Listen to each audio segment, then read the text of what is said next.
abençoe. Pai do Senhor, Pastor Marcos, é uma honra para mim estar aqui. E também queria dar a paz do Senhor para todos os nossos ouvintes, né, que estão nos ouvindo nessa manhã, em nome de Jesus.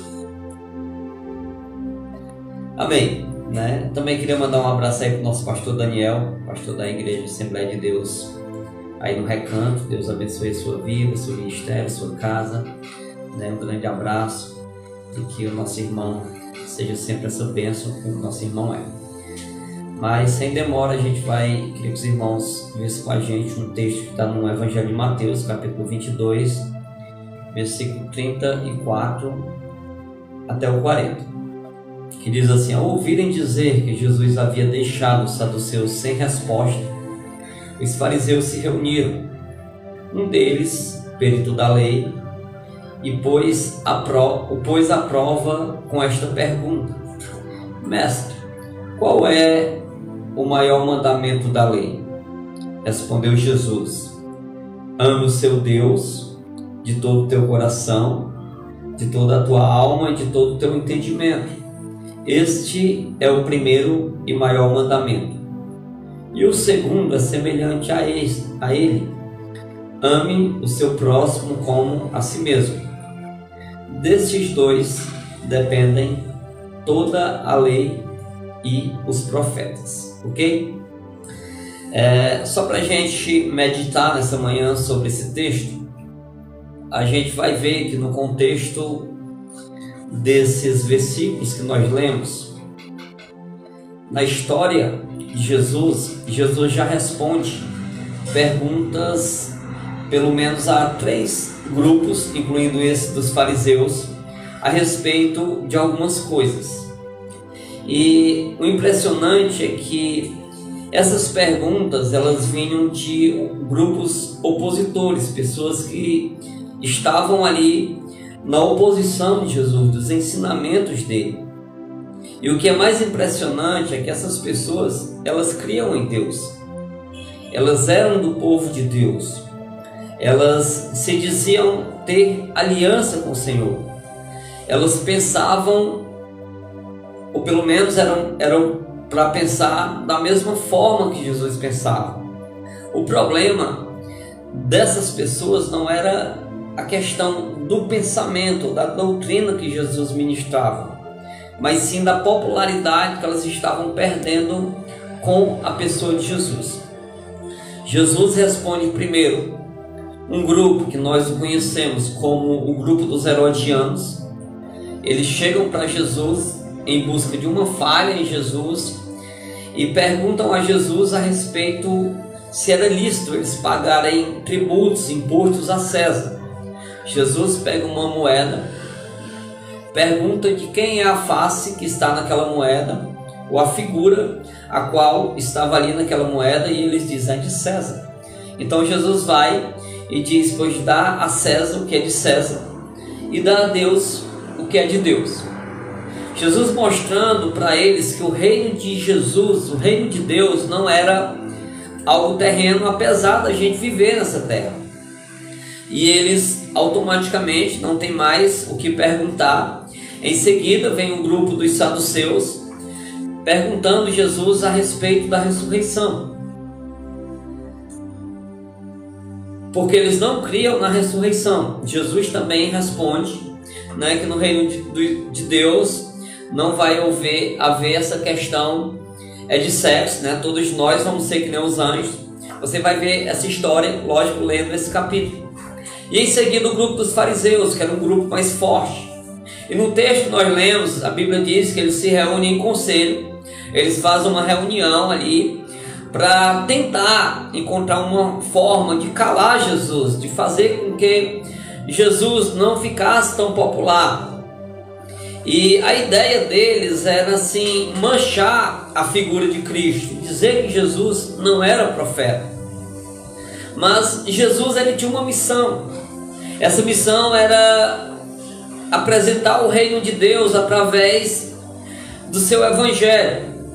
E esse reino, lógico, vindo se apresentar, as pessoas crescem em nome de Jesus, ou seja, no nome de Jesus, e por conta desse nome, elas viessem a ser salvas. Mas esses grupos não entendiam. E aí eu ficava me perguntando, mas por que existia tanta resistência com a pregação de Jesus? Por que as pessoas não davam crédito? E a gente percebe nos evangelhos que não eram as pessoas que não davam crédito, eram os religiosos que não davam crédito.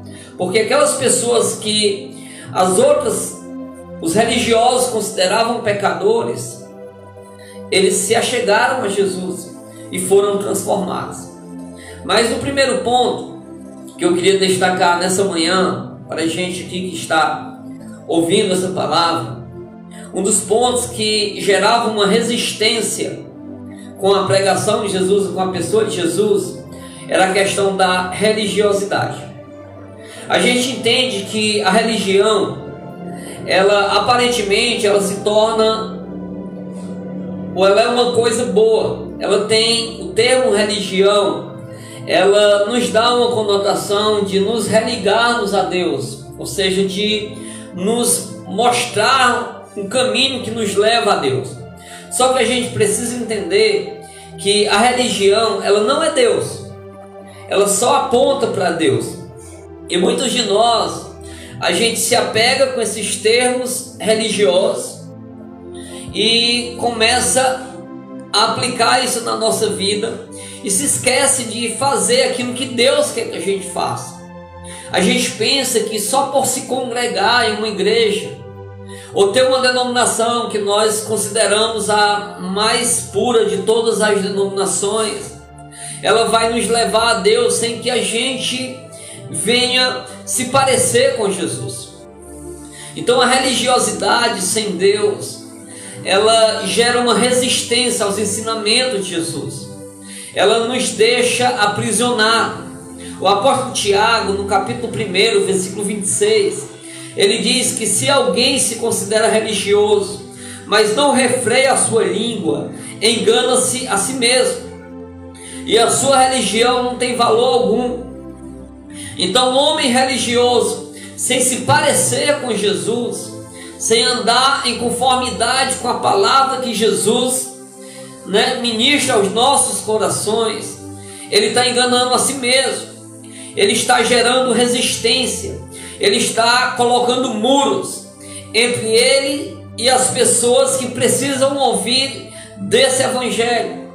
A gente vê um exemplo bem claro no livro de João, capítulo 4, quando Jesus tem aquele diálogo com a mulher samaritana. Os judeus, eles colocavam um muro entre eles e os samaritanos, porque eles acreditavam que os samaritanos, eles não tinham direito à salvação, por conta que eles não eram judeus puros. E aí Jesus chega ali, perto do poço que Jacó tinha cavado, e ele envia os seus 12 discípulos para comprar comida. Já era perto de meio-dia. E aí a gente se pergunta, mas por que 12 pessoas precisam ir comprar comida e deixar o mestre deles só? Enquanto, por conta que Jesus estava saindo de um lugar para o outro por causa de perseguição. E os discípulos de Jesus, eles geravam ali, falando humanamente, uma sensação de proteção a Cristo. Mas Jesus decide ficar só. Em vez dele mandar 2 pessoas para comprar comida para o grupo e para ele envia os 12 para comprar essa comida. E quando ele está só, uma mulher samaritana, ela se apresenta ali perto de Jesus para pegar água no poço. Jesus começa um diálogo pedindo água. Era um assunto que não tinha nada a ver. E ela diz: como pode você, sendo judeu, me pedir água, que sou uma mulher samaritana?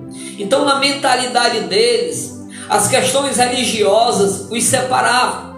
E quantos de nós nos separamos das pessoas que são católicas, das pessoas que têm outra religião, ou até mesmo de crentes que não se congregam na congregação ou na denominação que a gente se congrega, porque a gente acha que ela é inferior, porque a gente acha que essa pessoa ela não tem o mesmo nível de santidade que conosco, que nós temos. Então, queridos, A religiosidade sem Jesus, sem seguir o direcionamento de Cristo, sem refrear a língua, como Tiago fala em Tiago 1,26, ela faz com que todo esse aparato, essa logística religiosa, ela se transforme, queridos, em algo prejudicial para o reino de Deus. Então, uma das resistências que o povo de Israel tinha para com o evangelho de Cristo através de Jesus era a religiosidade. Entenda, a religião, ela não é Deus, apesar dela ter essa conotação de religar o homem a Deus. Então a gente precisa ser uma pessoa que se congrega, lógico, em uma igreja evangélica, em uma igreja que prega a palavra de Deus, mas a gente precisa entender que essa religião não é Deus, ok? Então, quando a gente não entende isso, a religião, ela nos deixa, digamos assim, focado em uma só direção. A gente não consegue ter uma visão panorâmica que Jesus quer que a gente esteja. A gente não consegue ver que Deus pode agir na multiformidade dele, de várias formas ou em vários lugares. Então a religião sem Deus, ela nos aprisiona e gera resistências da nossa vida para o agir de Deus. E o segundo ponto que eu queria trazer para os irmãos nessa manhã, que gera uma resistência no nosso coração, de ver as verdades de Deus, e não só de ver, mas de vivenciar essas verdades que Deus quer que a gente vivencie diariamente na nossa vida, são as tradições. Então as tradições, elas podem serem positivas por alguns momentos, mas a gente precisa entender que uma tradição, por mais boa que ela seja, ela não é a palavra de Deus. Ela não é, digamos assim, uma doutrina bíblica. Nós temos várias tradições na nossa cultura, e o povo de Israel também tinha várias tradições, certo? Algumas tradições, elas são até positivas, mas não podemos firmá-las elas como doutrina na nossa vida, como se ela fosse a Bíblia falando para nós. A gente vê em Marcos capítulo 7, versículo 1 até o 4, diz assim: os fariseus e alguns mestres da lei, vindos de Jerusalém, reuniram-se a Jesus e viram que alguns dos seus discípulos comerem com as mãos impuras, isto é, sem lavar as mãos. Os fariseus e todos os judeus não comem sem lavar as mãos. Então eles começaram a se escandalizar, porque os discípulos de Jesus, eles estavam ali comendo espigas sem lavar as mãos. Pastor, o senhor está falando que é pecado, ou seja, que a gente pode comer sem lavar as mãos? Queridos, a gente precisa entender que essas questões são questões higiênicas, mas os fariseus começaram a aplicar isso na vida deles como se fosse pecado, como se fosse doutrina, como se aquilo fosse algo que viesse ali tirar eles do plano da salvação. E nesse contexto, os discípulos provavelmente não eram pessoas imundas. Eles não estavam comendo sem lavar as mãos, porque eles tinham esse hábito. Provavelmente eles estavam com muita fome e não tinham como eles lavarem as mãos ali naquele local. E aí Jesus, replicando nesse questionamento, em Mateus 15:17, ele diz assim: vocês não percebem que o que entra pela boca vai para o estômago e mais tarde ele é expelido? Mas as coisas que saem da boca vêm do coração, e são essas que tornam o homem impuro, pois do coração saem os maus pensamentos, os homicídios, os adultérios e as imoralidades sexuais, os roubos, os falsos testemunhos e as calúnias. Então Jesus mostrando para os fariseus que mesmo eles tendo, na tradição deles algo que era positivo, que era uma questão de higienização, se alguém obstruísse aquela tradição por algum momento, ele não estava pecando, porque o mal maior não é aquilo que você se alimenta, mas sim aquilo que você fala. Quantos de nós, queridos, temos matado vidas, temos lançado palavras de condenação às pessoas? Quantos de nós, queridos, temos gerado resistência? Quantos crentes, queridos, nesses dias atuais, eles estão se tornando crentes chatos, crentes insuportáveis, crentes, queridos, que as pessoas não conseguem mais estar perto dele. A palavra de Deus em Mateus capítulo 5 diz que nós somos o sal dessa terra e a luz para esse mundo. E quando nós usamos o sal, queridos, para temperar o nosso alimento, a gente tem de colocar a medida certa. O sal demais, ele estraga a refeição, ele faz com que a refeição se torne insuportável. Você não consegue comer essa refeição sendo muito salgado. Então o que eu quero transmitir nessa manhã aos nossos corações é que a gente veio para essa terra para ser tempero, não para ser insuportável. Então, amados, as tradições, elas são positivas, mas como tempero. A gente não pode aplicá-las na nossa vida como se elas fossem uma doutrina bíblica, que quem não fazer da forma que a gente faz, ele está condenado. Por exemplo, o meu pai aprendeu com o pai dele uma questão tradicional, que a mulher, além de precisar ser a dona do lar, ela vai preparar as refeições e ela precisa colocar a comida para o esposo. Então meu pai, com 76 anos, até hoje, a minha mãe coloca a comida dele. É pecado o homem colocar a comida no seu prato? Não. Eu já tenho outro hábito, eu gosto de colocar a minha refeição, porque eu sei o tanto que eu vou comer, né? Eu sei os pedaços de carne que eu vou escolher para me comer. Então, queridos, meu pai está errado? Não, não é errado. Agora, o errado é quando ele age como se isso fosse uma doutrina, que todos os homens precisassem fazer o mesmo. Então, queridos, essas questões tradicionais, embora elas sejam positivas na sua vida, você precisa entender que ela não pode ser uma doutrina bíblica. A palavra de Deus, queridos, que nós precisamos como doutrina, já existe ali. Nós temos várias denominações no nosso país, e todas elas, numa grande maioria, elas têm uma liturgia de culto diferente. Essa liturgia, queridos, quando ela é mudada é pecado? Não, cada um faz da forma que ele entende que é melhor, né? Algumas, que nem as assembleias, tem as questões das oportunidades, questões de ler um texto, questões dos departamentos ali para dar oportunidade, é bênção, glória a Deus. Outras, que nem as presbiterianas, elas têm o ministério de louvor, pastor ou presbítero faz a abertura do culto, ministério de louvor, assume o louvor, depois da pregação não tem as oportunidades. É errado? Não, cada um faz da forma que ele entende que é melhor, certo? Então isso são coisas tradicionais que nós aplicamos. O errado, né, o prejudicial, é quando a gente entende que quem não faz desse jeito é nosso inimigo ou está pecando.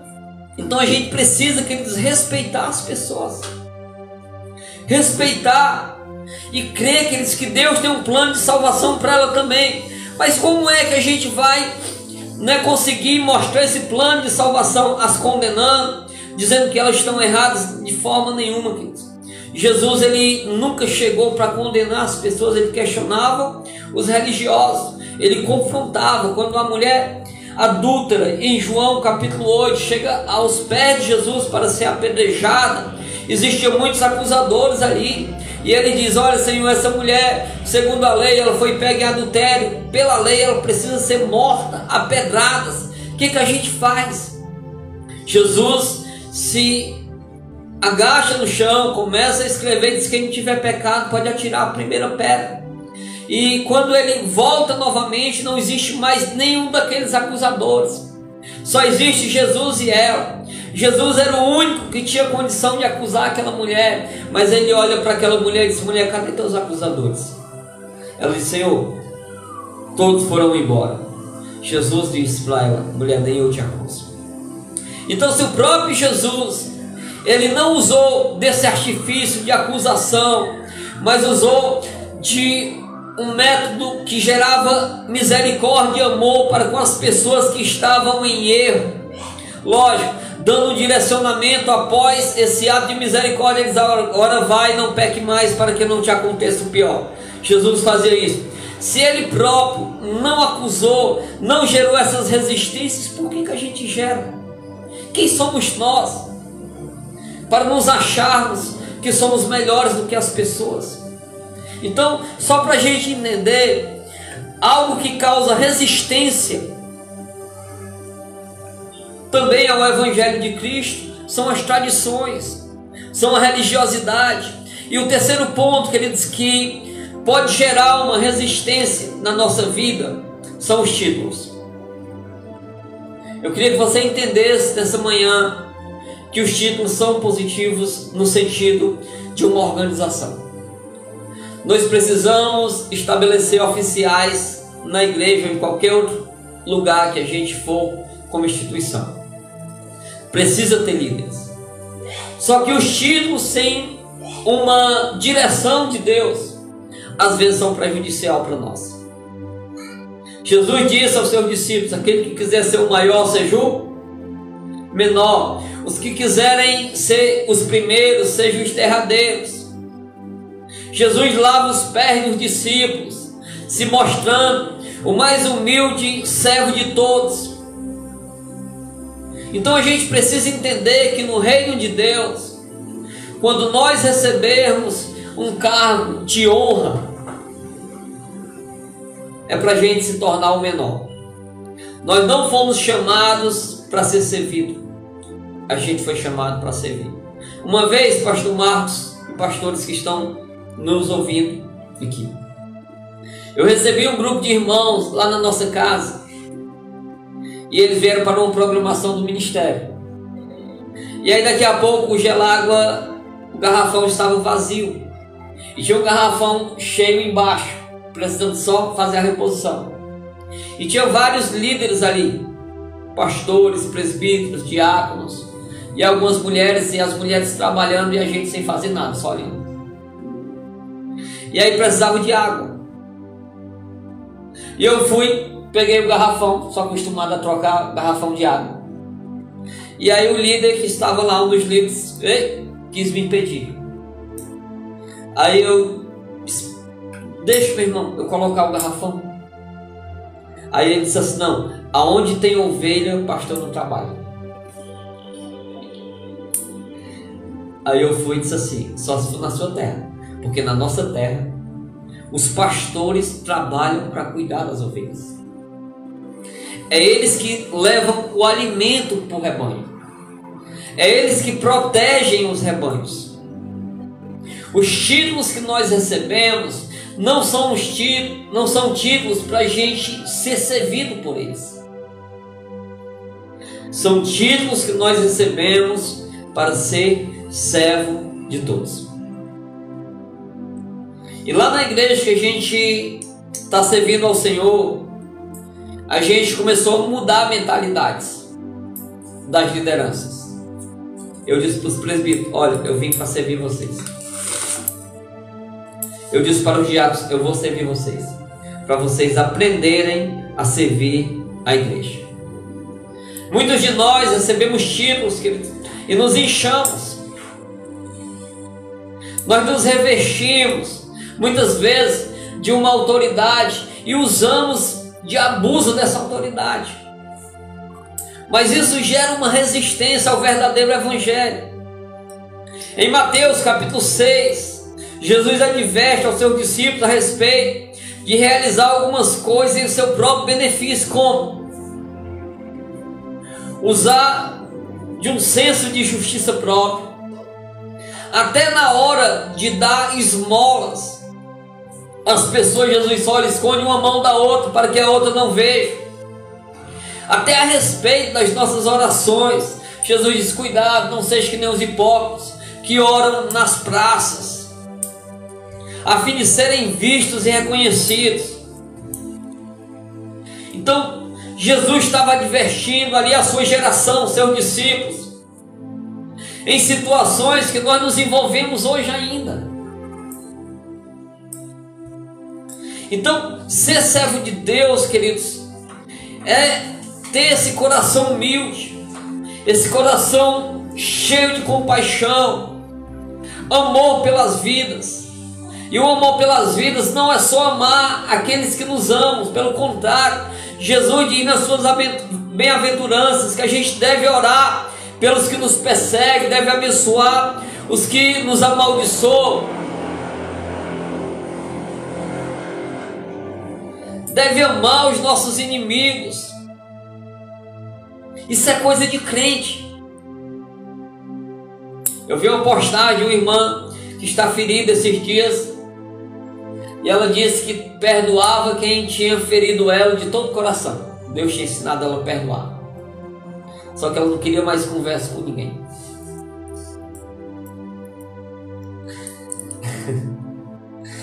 Mas a gente precisa entender, queridos, que essas ferramentas que a Bíblia nos mostra para a gente aplicar na nossa vida é para o nosso próprio bem. Quem perdoa, ele se liberta da mágoa. Ele está livre da sensação de amargura, de ódio. Deus não quer que você perdoe, queridos, para libertar o outro. Deus quer te libertar. Então, por mais ferido que você possa ter sido, libere esse perdão. Siga o exemplo de Jesus. Não deixe com que essas resistências te afaste de Deus. Vivencie as maravilhas de Deus em todos os momentos. E outro dos problemas que nós temos é o sentimento de competitividade. O ser humano é muito competitivo. O que a gente viu de crente brigando com o outro nesse tempo da política. Crente dizendo que quem vota no PT não podia nem ceiar. Os outros. Tem gente zangada com a igreja porque a igreja apoiou a direita. Meu irmão, como é que o crente se zanga com a noiva do Senhor por causa de um partido político? Então a gente precisa quebrar esse clima de competitividade. A igreja não é um campo competitivo. Você não chegou lá para você ganhar e o outro perder. A igreja é um corpo. Se você fere o seu irmão, você é membro desse corpo, você está ferindo a você mesmo. Você está aleijando você mesmo. E cuidado, porque às vezes a gente fere o corpo e não sente nada. Talvez a gente não seja desse corpo. Uma vez a gente estava em uma das nossas congregações, e a nossa primeira congregação foi a Igreja Presbiteriana Maranata. Passamos 10 anos lá, e eu me converti lá, passei 10 anos e depois saí, fui para outra congregação que foi aberta por eles, e me tornei líder lá na outra congregação. E aí, com o meu grupo, pastor Marcos, todas as coisas que eu ia falar, eu citava o nome da igreja que eu tinha passado e dizia como era que a gente fazia lá. Por quê? Porque tudo que eu sabia, eu tinha aprendido lá. Então não tinha como eu aplicar outra coisa que eu não tinha aprendido. Eles, olha, lá a gente fazia assim, lá a gente fazia desse jeito, eu acho melhor a gente fazer desse jeito. E um dos liderados uma vez chateou. E aí ele falou assim, rapaz, só fala no nome dessa igreja, a gente vive em outra igreja. Aí eu disse, a gente está se congregando em outro canto. Mas os nossos irmãos da Igreja Presbiteriana Maranata, eles são membros do mesmo corpo que nós somos. Agora, se você não consegue sentir isso, talvez você não é membro desse corpo. Porque os membros do corpo, a Bíblia diz em 1 Coríntios capítulo 12, se um membro sofre, todo o corpo sofre junto. Então, no reino de Deus, apesar da nossa humanidade nos inclinar para esse campo competitivo, no reino de Deus não é assim. E a gente vê isso até em meio aos discípulos.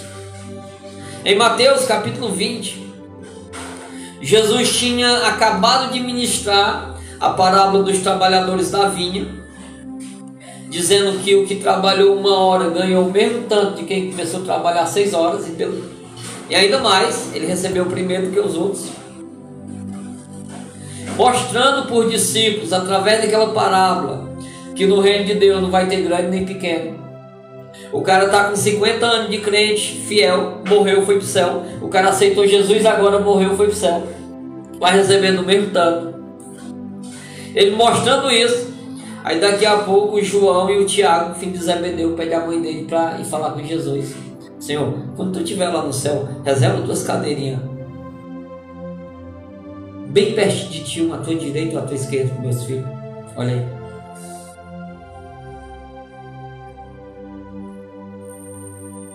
Eles queriam cadeiras de honra.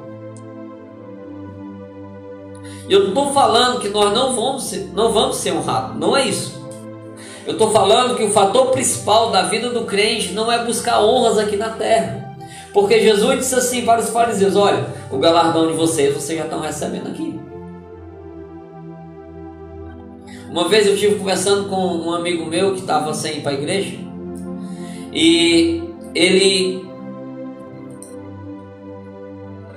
eu perguntando ele por que ele não estava mais indo para a igreja, né? E aí ele tentou se justificar.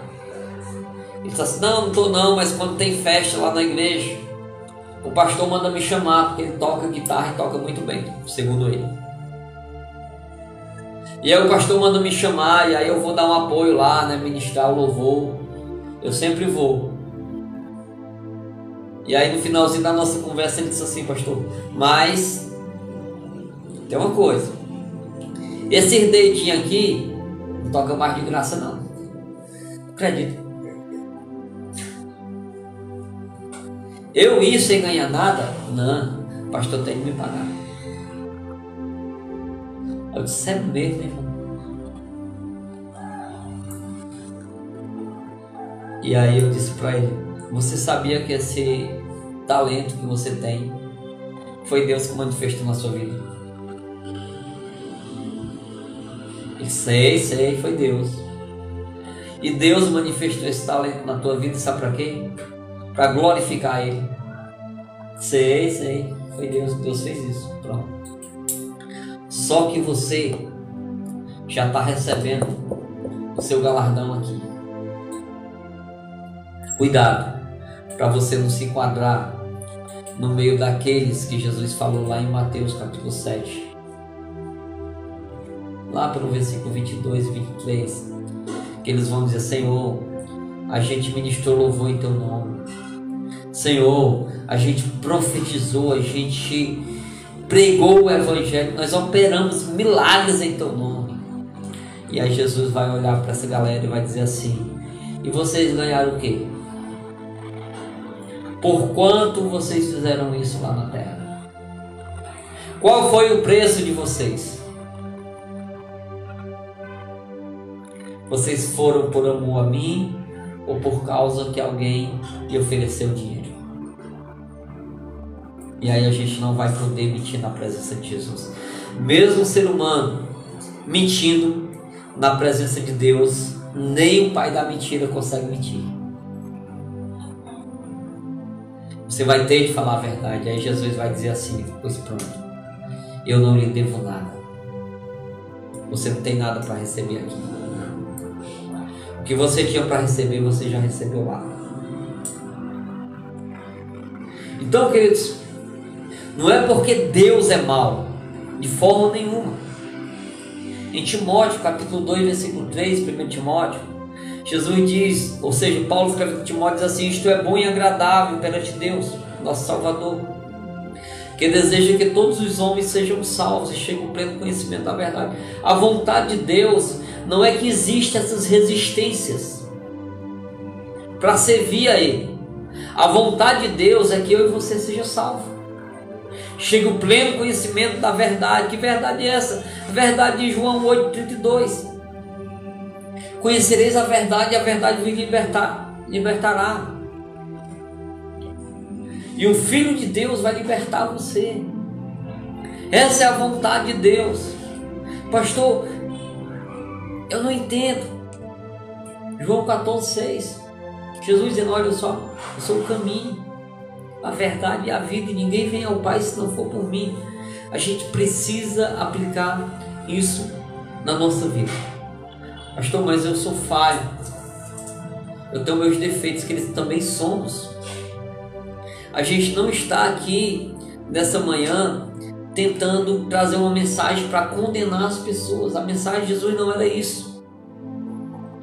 O acusador é inimigo de nossas vidas. A gente está tentando nessa manhã confrontar o nosso coração para algumas coisas que a gente está insensível. No Evangelho de João, capítulo 1, versículo 11 e 12, diz assim: veio para o que era seu, mas os seus não receberam.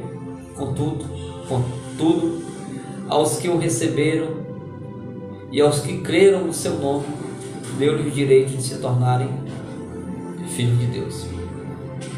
Ele veio para Israel, mas Israel não quis. Existiam algumas coisas que geraram resistência a Deus. E o impressionante é que muitos de nós, a gente conseguiu, digamos assim, ter um nome, ser conhecido e conquistar algumas coisas sem Deus, pelo a nossa própria formação do nosso caráter. Só que as conquistas sem Deus, elas são uma miséria na vida do ser humano. Todos aqueles que se achavam bons na época de Jesus rejeitaram Jesus. E quem era o grupo que andava com Jesus? Os publicanos, os pescadores ignorantes, as prostitutas, adúlteros, pessoas que eram totalmente descartadas da visão social. Jesus veio só para essas pessoas? Não. Jesus veio para todos. A Bíblia diz que Deus amou o mundo de tal maneira que deu seu único Filho, para que todo aquele que nele crê não pereça, mas tenha a vida eterna. A salvação, o reino de Deus, é para aqueles que creem. Ou você sendo uma pessoa da alta sociedade, um cidadão de bem, aos olhos da comunidade, da sociedade, ou não, creu, você é recebido por Jesus. Certo? O pastor Fernando, ele conta uma história quando ele era adolescente, jovem ainda, ele ia evangelizar. E o pastor Fernando, ele disse que ele sempre foi uma pessoa que nunca bebeu, nunca fumou, era religioso, era obediente aos pais. Ele nunca teve esse tipo de pecado, apesar de ser pecador também, mas esse tipo de pecado que para a comunidade são maiores. E ele evangelizava com um amigo dele, que toda vida que o rapaz ia abordar alguém, ele dizia assim: olha, eu bebi, eu roubava, eu brigava, eu usava drogas, e aí Jesus me restaurou. E era uma verdade, Jesus tinha restaurado de verdade. E aí o pastor Fernando ficava dizendo assim: o que eu vou dizer? Porque ele nunca tinha feito isso. E aí o Espírito Santo conduziu ele. E aí quando chegou na outra casa, ele disse para o amigo dele: deixa eu evangelizar nessa casa. E aí ele foi evangelizar nessa outra casa. E aí ele disse assim: olha, eu nunca bebi, eu nunca roubei, eu nunca usei droga, eu nunca desobedeci aos meus pais, mas Jesus também, eu precisava de Jesus também para uma restauração. Então todos nós precisamos dessa restauração. Como é que a gente vai receber? Aceitando Cristo. Só para encerrar as minhas palavras, pastor, já é 11h30. O pastor Rodrigo Silva, ele é arqueólogo. Quem não conhece, se quiser ver no YouTube, ele é adventista, mas muito bom a gente ouvir ele. Ele conta uma parábola que ele mesmo criou. Não sei se o pastor Marcos já ouviu. Ele disse que tinha um cidadão de bem em uma cidade americana, que eles viviam na época ainda do Velho Oeste. E aconteceu um caso, ele se envolveu numa confusão e ele matou uma pessoa. Ele não era de confusão, ele era uma pessoa de bem. Mas aí ele foi, pelo um acidente, matou uma pessoa. Aí ele foi preso. E aí o juiz daquela comunidade foi e condenou ele à morte, ao enforcamento. Mas como aquele homem era um cidadão de bem, a comunidade começou a interceder por ele. Começou a pedir para ele não ser condenado à morte. Porque não era o histórico dele ser violento. Foi só aquela vez. E aí o governador ouviu falar da história desse homem. E ele disse: eu vou libertar ele. Eu vou rasgar a carta que condena ele, o processo daquele homem. E aí aquele governador, ele vai sem conhecer o cidadão. Ele só conhece de ouvir falar. Vai naquela prisão, ele se disfarça de pastor, bota uma Bíblia debaixo do braço. Dentro da Bíblia tem a carta que vai liberar ele, né? Vai dar soltura daquele cidadão. E na hora que ele entra, o carcereiro diz assim para o prisioneiro: olha, tem um senhor que quer lhe ver. Não diz que é o governador. E quando o prisioneiro olha, que vê, que ele imagina que é um pastor, ele começa a ignorar e dizer assim: não, eu não quero vir. Aí o governador pega a Bíblia com a carta de soltura dele e diz assim: eu tenho algo para lhe dar, mostrando a Bíblia. Ele disse: eu não quero ouvir dessa palavra. E aí rejeitou. Aí o governador só coloca a Bíblia debaixo do braço de novo, com a carta, não entrega e vai embora. E aí o carcereiro diz para o prisioneiro, após a saída do governador: olha, ali não era um pastor, ali era um governador do nosso estado. Ele veio para libertar você. Você não quis ouvir o homem. E aí ele foi condenado à morte. E aí na hora da execução, ele ia morrer por enforcamento, segundo a história do Rodrigo Silva. Ele diz que ele pede para dar um depoimento antes de morrer. E ele diz assim: pastor, olha, eu vou morrer hoje. Não é por causa do crime que eu cometi. Não é por causa do meu pecado, da minha infração cometida, que me levou à prisão. Mas é por causa da rejeição à liberdade. Então, só para a gente entender nessa manhã que o que nos afasta de Deus não é só os crimes que a gente cometeu, mas é a rejeição a essa liberdade. Quando você diz: eu não quero, eu consigo sozinho, você rejeita Deus. E aí eu vou finalizar com o versículo que a gente falou agora há pouco, João 11:12. Veio para o que era seu, mas os seus não o receberam. Contudo, aos que o receberam, aos que creram em seu nome, deu-lhe o direito de se tornarem filhos de Deus.